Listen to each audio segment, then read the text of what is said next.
Hello and welcome to this edition of the Be Mobile Show. It's Ollie and Alicia, and we are two of the physio team here at Be Mobile Physiotherapy, and we are the experts when it comes to exercise for people over 55. That's right. And we have a growing online community of people joining us for exercise, getting fit and strong and mobile and living the life that they want. So if you're new here, pop a comment below this video wherever you're watching it and let us know your name and perhaps what your goals are with exercise.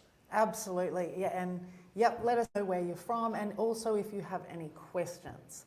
Today we're going to be answering the question, should exercise be painful? So whether you've got a pesky sore shoulder or an achy back, will exercising with it make your symptoms worse in the long term? We're actually going to look at a study that answers these very questions, but before we get to that, pop your answer in the comments. What do you guys be painful? What's your opinion and experience with that? Yes, Yeah. it's a really good question because sometimes it's a bit grey. Yeah. It's not always a really clear answer. So we're interested to see what you think before we dive into that study, Alicia. Right, so let's get into it. We've got a couple of people joining us live, so welcome. And do let us know where you're joining us from in the comments and what your goals are with exercise. Okay, so let's get started. Yeah, so when we're saying should exercise be painful, it's important to clarify we're talking about chronic or persistent pain.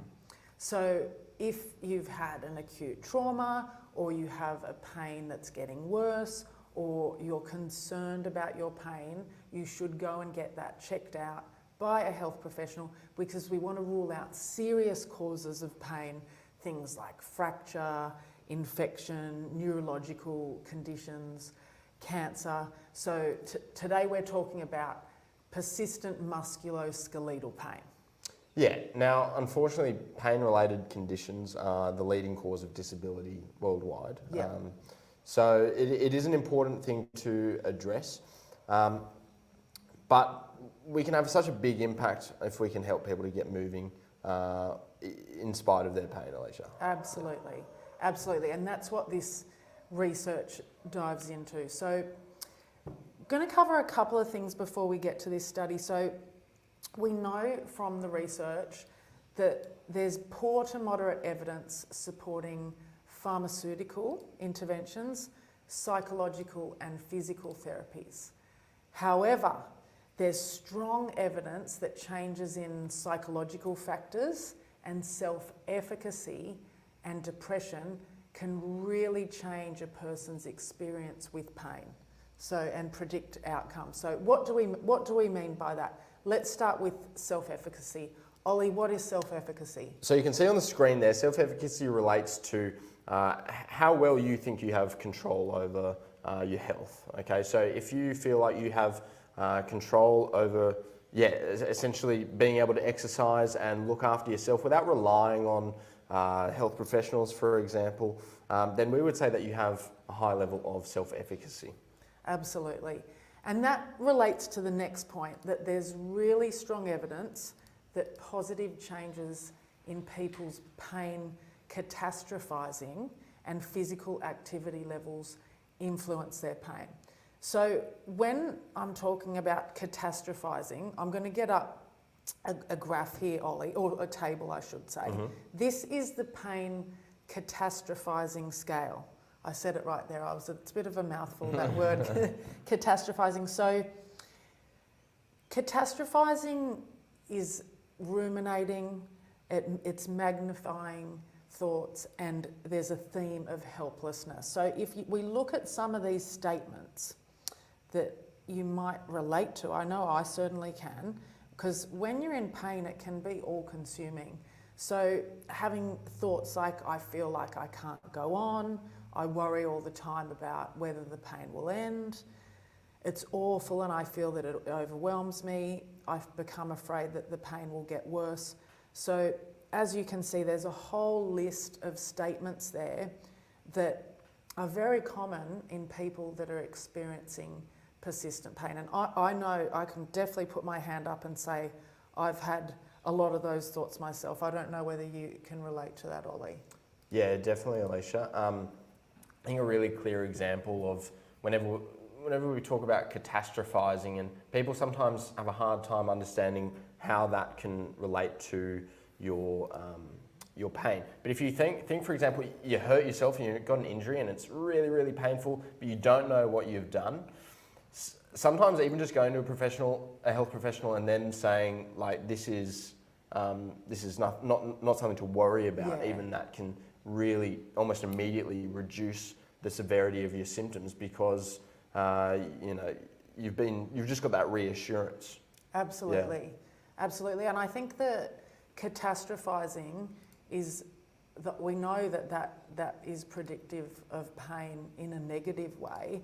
And on the other hand, you have self-efficacy. They're almost the opposite of each other, because with catastrophizing, there's this feeling of helplessness, whereas with self-efficacy, there's this feeling of agency, like you're not helpless and you can assert some control over these feelings that you're currently having. And I think, speaking about those feelings, one of the obviously being told that you can exercise is a good thing. Yes. But an even better thing is to prove to yourself that you can move and you can exercise without you completely falling apart. Sure, sometimes your pain might increase, but it's really good for once people find the right starting point to get moving, and then they have like quantifiable proof that even though they're in pain at the moment, there is a way forward for them. So I think that's really important, and it's one of the key benefits of physical activity, and why we're so passionate about helping people to find a starting point that they can build from. Absolutely, and like you say, you can tell somebody or be told yourself, hey, this is good for you and it's safe. But if your only experience is when you do this activity, you have debilitating back pain, you're probably not going to believe the person that's telling you that. Yeah. But if, like Ollie says, you find the right entry point, so starting off with a really simple exercise or movement, and you're able to cope with that, then you're actually having the experience of this is okay. Yeah, and someone might rebut that and say, well, anything for me hurts. But you just got to keep winding it back until you find just something, no matter how small it is. I think in virtually every case there's something that you can do. Even if you, in your head, you don't consider that to be exercise. Let's say you've got back pain in that example you talked about, and maybe you can, maybe getting up out of a chair is hard, but maybe you can get a stool in the kitchen and you're barely sitting down very low at all, but you can stand up from that. You don't consider that exercise, but you're getting moving, you're getting started. And in the same way that we can slowly build up our confidence, the body slowly gets conditioned to the exercise as well, and over time we can build up more and more. Absolutely, absolutely. So, okay, let's have a look at this study now. So this study, it was a systematic review, which means that it took a bunch of other studies and it weeded out the ones that weren't good quality. And it asked the question, should exercise be painful in the management of musculoskeletal pain? So it was from the British Journal of Sports Medicine, and it ultimately looked at 9 papers with a total of 385 participants. So, and the participants had to have pain for greater than 3 months, and they had one group that they encouraged to exercise into pain, so pain was allowed, and then they had this other group where exercise had to be pain-free. They could not exercise into pain at all. So, let us know in the comments what you think. What do you think the outcome of this study is? Do you think exercising with or without pain led to better long-term outcomes in terms of pain and function? Let us know your thoughts. And while you're letting us know your thoughts in the comments, we've got a couple of people joining us to say hello. Sarah says hello from chilly Melbourne. Oh, hi, it's chilly Sarah. here in It is Sydney. I reckon it might be the coldest day of the year we've had so far in Sydney. It feels like it, that's for sure. Barb from sunny Gympie in Queensland. Okay, Oh, send a bit of that feel sunshine very our jealous, way. Barb. Joan from the Blue Mountains, I'm sure it's cold there too. Maureen Joan. from sunny Palmwoods, another sunny place. Queensland, bit of a trend developing here. Maybe that's why they win the State of Origin every year. Must be. Sharon's from Brisbane. She wants to keep doing the things she enjoys and maintain strength as she ages. And Trudy wants to improve the strength on the left side of her body, unfortunately weakened by a stroke. Well, you've come to the right place, Trudy, and hopefully we can give you some helpful tips. And Karen from Shropshire. Shropshire. Starting to go into warmer weather in Wow. Shropshire, so Yeah. hopefully you're experiencing hopefully, that, Karen. yeah. So cold in the UK, she says. We had a max of 14 degrees yesterday. I think we're pretty soft in Sydney, aren't we? Yeah. As soon as it gets a little bit cold, it's almost like we expect it shouldn't get cold What was here. it today? About 19? Probably no. Oh, I that's don't freezing. think it was that warm. It No felt. winner. I think it was more like 15. But anyway. Okay, Alicia, what did they discover in that study? Okay, so interestingly and perhaps surprisingly, in the short term, painful exercise was more effective for improving pain and function. And that was moderate quality evidence. Right. There was no difference between the two groups in the long term, in the medium and long term. So long term, people that exercised with pain versus those without pain had the same pain and function long term. So it's interesting, and I think there's a lot of implications that we can draw from that. Don't you think, Ollie? Yeah, there certainly are, Alicia. I think it's a really positive message that you can keep moving and keep getting the benefits of exercise despite the pain, knowing that you're not setting yourself back by continuing to exercise. Because that's a really common fear, that we often see people that are really afraid that exercising with pain is going to make their pain worse, they're causing damage in the long term. And this study pretty much disproves that. Yeah, and particularly with those sort of persistent pain conditions, we can often see, like, someone comes in with knee pain, for example, and they get started, and it's painful to do things like squats or sit to stands or even walking. But over time, they build up some strength and some tolerance to those activities. Often we see a reduction in symptoms for an equivalent level of activity. So they might still have some symptoms, but they might be able to get up from a chair with 10 kilos, for example, with the same level of pain. And that's a really productive improvement. Absolutely. Yeah. Okay, so I do want to emphasise that exercise should not make you feel like this. Okay, so we've got a sad crying emoji there. So we're not saying that exercise should be really painful, because this is a very individual thing. We always say that exercise should be tolerable, but that's going to vary hugely between individuals. You know, what is tolerable for one person, you know, is not for another. So it really comes down, and there's not a right or wrong with that either. Well, like, Alicia, you were telling me about your hip pain when you do your my paddling. Yeah, so I get hip pain in my right hip when I paddle. I'm in a position on my knees where I'm stroking through the water, and so my hip is in quite a flexed position, and the reality is that I get hip pain. Not every session that I paddle, but particularly when I've had a break because I've just been sick and I'm ramping up again, it's sore.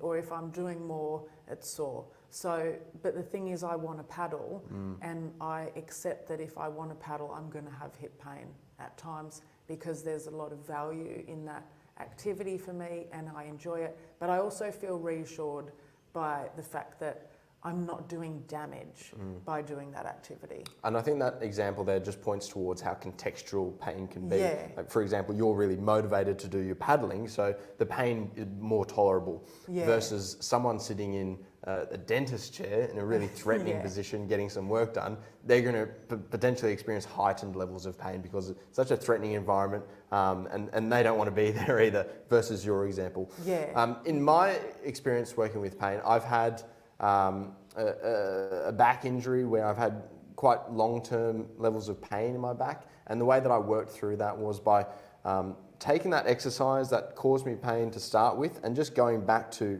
almost no weight at all. It was lifting weights.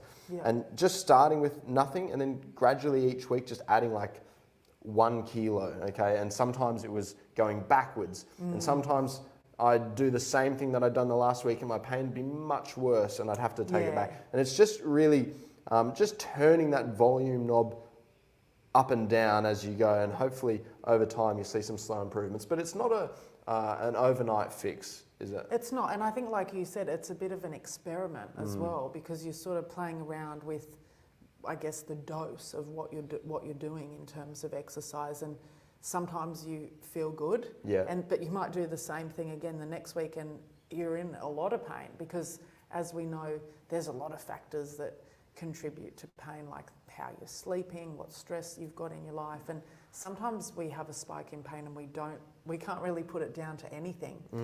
But I hope that the results of this study can give some assurance that if there are things that you want to be doing but you've been avoiding because you think they're harmful or damaging, that just getting started and getting moving is something that you can do.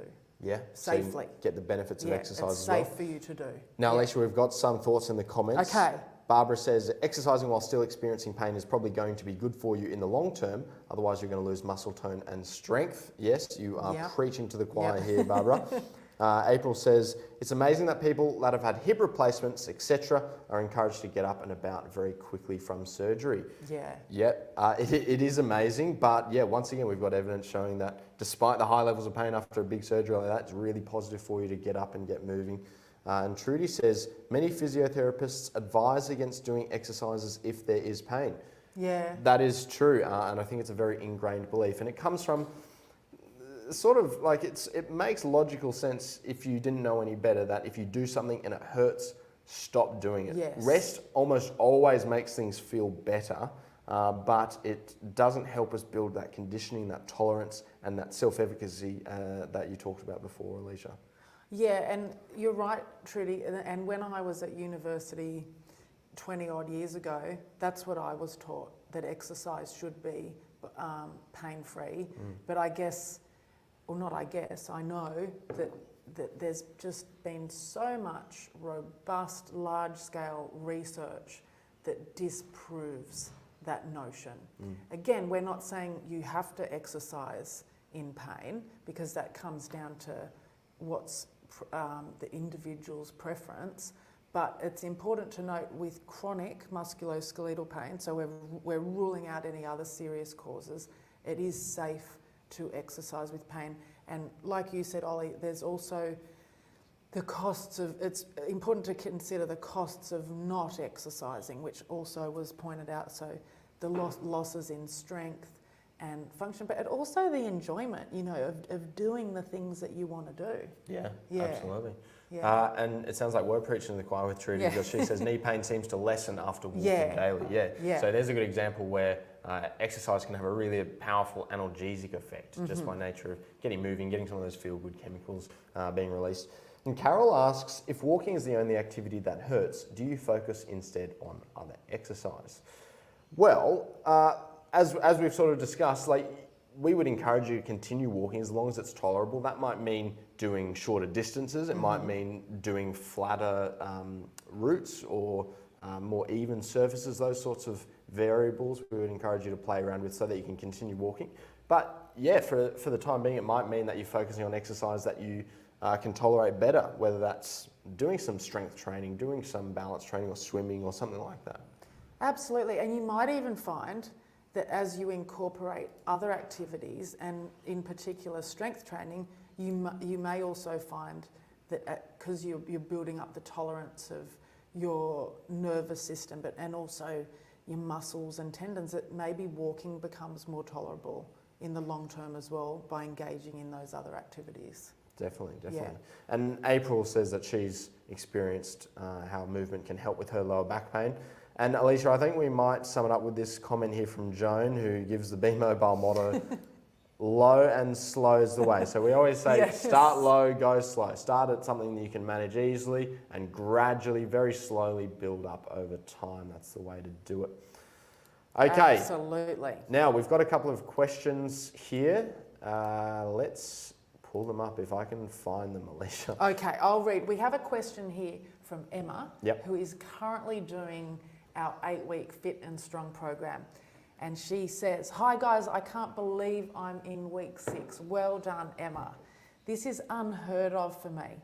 I'm doing swimming to build my cardio, as I find the floor cardio is a little bit too much for my body at the moment, though I'm doing the balance and loving the strength workouts. I'm doing front crawl and back crawl mainly, which I think is freestyle and backstroke, but older terminology. But starting to feel some shoulder niggles doing swimming and be mobile. I don't want to stop either. Someone at the pool suggested rotator cuff exercises. I wonder if Alicia, as she likes her swimming, or any of you guys can suggest some exercises for me to build specific strength in those areas to help me continue to do both. Thanks, guys." Yeah, good question. Do you want to take this one yeah, off, so Alicia? I think that the big thing that stands out to me here, Emma, is that you've increased your overall activity levels at once by you're doing Be Mobile, so you've started strength training, and then you've also added in swimming, which is fantastic, but it might be a little bit more than your shoulder can currently tolerate. So what I'd firstly look at is how much are you swimming? What distance are you doing when you go swimming, and how many times a week are you going swimming? Because I would look at reducing that. I'd probably reduce the distance. So if you're going swimming twice a week, keep going twice a week, but I would shorten the distance to help allow your symptoms to settle down. So that is what I would firstly look at, the load management. And Ollie, do you want to talk about the rotator cuff exercises? Yeah, I think that there's no real need for you to add in specific rotator cuff exercises. What we know from some studies in the area is that basically any shoulder exercise, upper body movement is going to challenge the muscles of the rotator cuff sufficiently.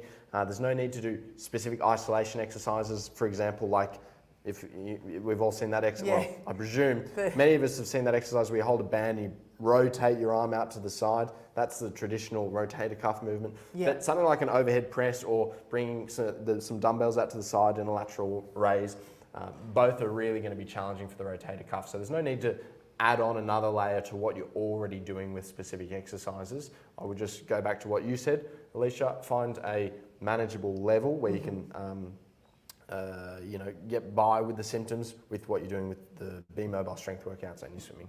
Absolutely. Yeah. All right, another question here. This one's from Bronwyn, who asked this one in our membership Facebook group.